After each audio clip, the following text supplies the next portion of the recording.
So thank you. I think that was okay. So my name is Daniel Ringi, and I am the co-founder and also serve as the head of programs student in Suburban Africa. And one of the programs that we have is called the AMR Ambassadors Program for Young People in Africa. And so this is an research abstract, and it's focusing on one of the projects that we want to develop, which is harnessing pre-service. Pre-service is still at the training level, those people in universities and colleges, and multidisciplinary AMR training. And we are looking at it from a systemic approach, where we don't just maybe create awareness, but see how we can improve AMR training in the curriculum. And I think there's some work that has been done by using MTAPs in University of Nairobi. So we try and also see how we can build up on that work. So a bit about the SAS Africa. So we are an academic organization, and most of our work is oriented towards building a movement of empowered students and young people. And this is mostly tertiary level students and early career professionals. And we hope to inspire people to engage actively in the fight against AMR. And our primary setting, we started in Kenya, but currently we are operating across different countries because most of our team members also are from different countries, especially Kenya, Uganda, Zambia, Zimbabwe, a bit of Nigeria, and Ghana, also. So, next slide. So what is antimicrobial stewardship? Maybe some of us have heard about the concept. So this is an organizational or a system health strategy, and which seeks to promote appropriate use of antimicrobials, and this through the implementation of evidence-based intervention.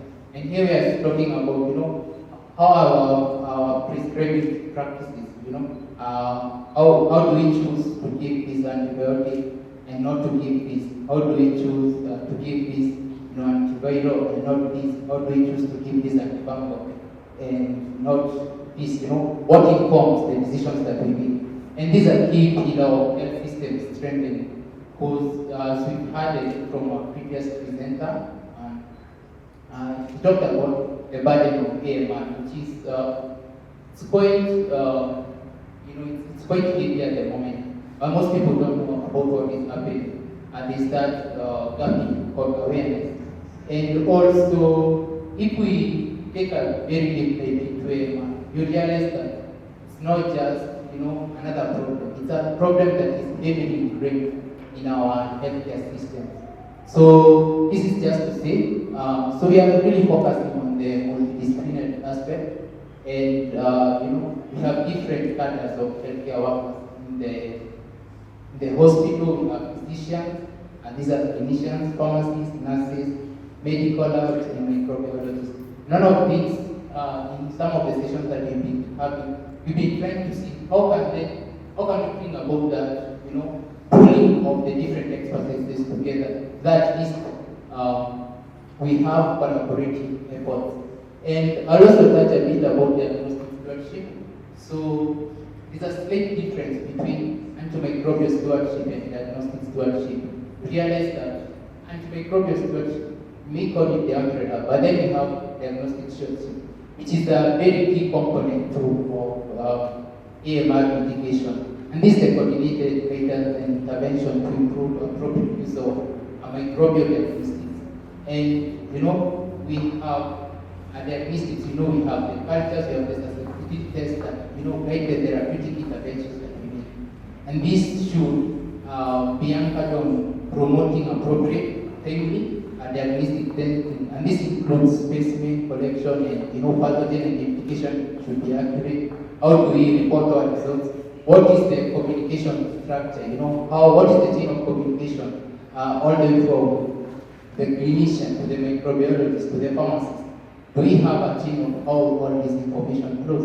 And not just looking at it from, we also have a key component of training to, how do we train our microbiologists? We have good working practices. Our students trained on this, how do you collect samples? Because one of the things that we talked about a lot in AMR is because of culture resistance in the lab. And this is because, how do you collect your samples? For example, when you're collecting maybe a swab, how do you identify which is the pathogenic microorganism? Because you may end up having a lot of maybe colonies, or you have bacteria which are colonizing your skin. Then you end up diagnosing and think that is the infection.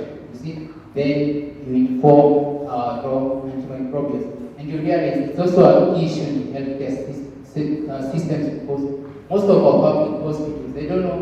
Most of us, maybe who have visited the hospitals, they know we have very few cultures that are done in our hospitals. Most of the time, you find some that have been done either in the acute care settings, for example, especially ICU, or maybe some donors trying to do some research here and there.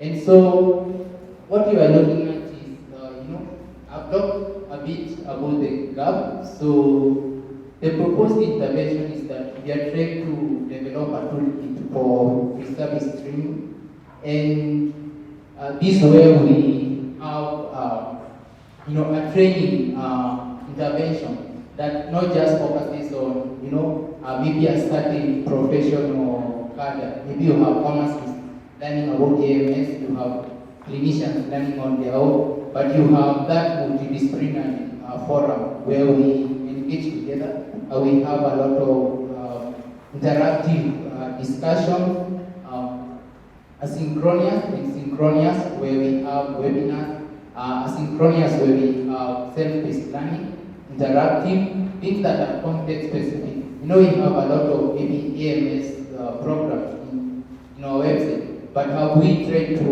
contextualize this to our actual setting in Kenya? And also, as I said, multidisciplinary, focusing on microbial stewardship and business stewardship. So, what next? So, currently we are working on a project, and one of the outcomes that we hope is that to inform us how do we develop the pilot. After that, we evaluate the pilot, then to provide us with a lot of evidence. How to scale up this intervention, and here we collaborate with key stakeholders that at least we're able to bring this in the existing curriculums, especially in our universities. So the intended outcomes for this project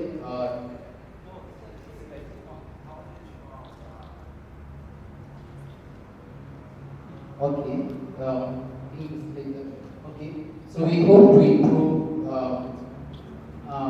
the awareness and competencies, attitudes and practices of the upcoming healthcare professionals, especially the careers.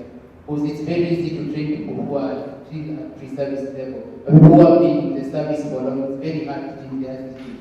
We hope that we'll be able to have, bring about sustainable AMR mitigation, especially in our healthcare facilities, using context-specific, appropriate and feasible interventions, and maybe bring a bit of prioritization and antimicrobial and stewardship, and also, nurture a generation of healthcare workers who are sensitive and who are really passionate about the AMR.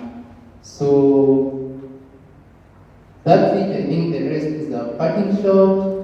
Then we have our details there. In case you want to contact us, we are very open to partnership and engaging with anyone, especially those at the tertiary level of career professionals and the different programs that we are currently running. So thank you so much.